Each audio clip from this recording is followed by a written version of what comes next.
Summer vacations had just begun, and my family had decided to escape the scorching heat of the city. Along with our family friends, we planned a short trip to a waterfall tucked away in the hillside. It sounded perfect. Cool water, greenery, laughter. None of us could have imagined that the day would turn into one of the most horrifying experiences of our lives. We set out around 11 a.m. in 2 cars, loaded with snacks, clothes, and excitement. One car followed the other, and at first, the journey was beautiful. The air turned fresher as we left the city, and the road twisted into thick, green forests. For a while, it felt like paradise. But as we approached the hills, the landscape grew eerily quiet. Houses disappeared, people vanished, and the road sloped downward into dark, steep bends. No birds chirped, no wind rustled. A strange silence hung over us, heavy and suffocating. I could sense uneasiness creeping into all of us, though no one spoke of it. My father gripped the wheel tightly. "These roads are steeper than I expected," he muttered. His voice was calm, but I caught the tension in his eyes.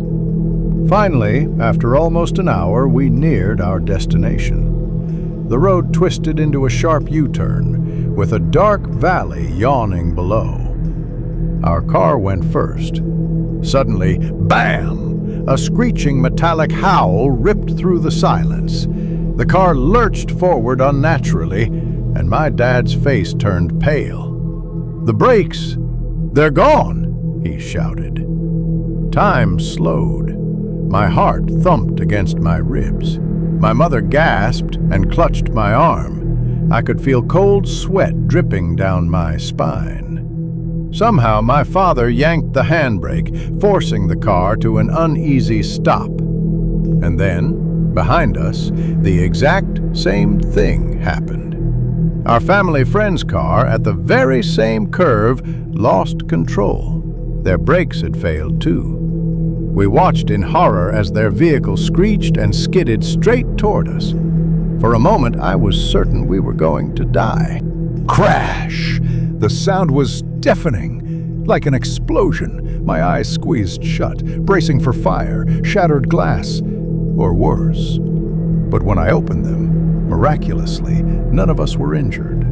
Our cars were intact, though the sound still echoed in my ears, like a sinister warning. Both fathers stepped out, visibly shaken. Their faces were pale, their voices trembling. As they talked, I noticed other cars halting behind us, some honking, others strangely silent. People stared at us with pity. Or was it fear? We managed to push the cars onto flatter ground. That was when the true horror sank in. Both cars, newly fitted with fresh brakes only days before, were completely unresponsive. There was no mobile network, no habitation, nothing but the silent, suffocating forest around us. And then came the strangest part. 2 men appeared out of nowhere, walking slowly from the trees. Their clothes were dusty, their faces lined with age. One of them, without even hearing our problem in full, said calmly, "Your brakes are hot. Too hot. Cool the tires with water, or you won't leave this place." We didn't even think to question how he knew. We just did as he said, fetching water from the nearby stream. The sizzling sound of water meeting burning rubber filled the air.